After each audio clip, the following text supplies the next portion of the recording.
السادة المنتخبون، السيد رئيس جمعية تيميزان ومدير المهرجان،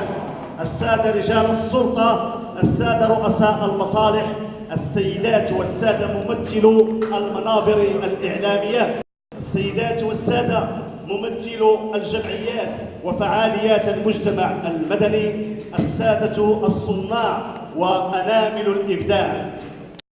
من مسمى وتبر المشاعر ونفائس المكنون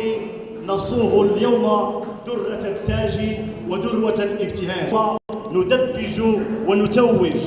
ونكتب بسائل الذهب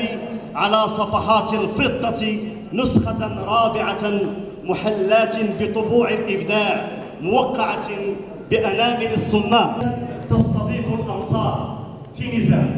تيميزان منارة الأقطار وبهجة الزوار، مبارك طبائع استبشار، وجوهره تناغم وتلاحم وتطلع واستحضار.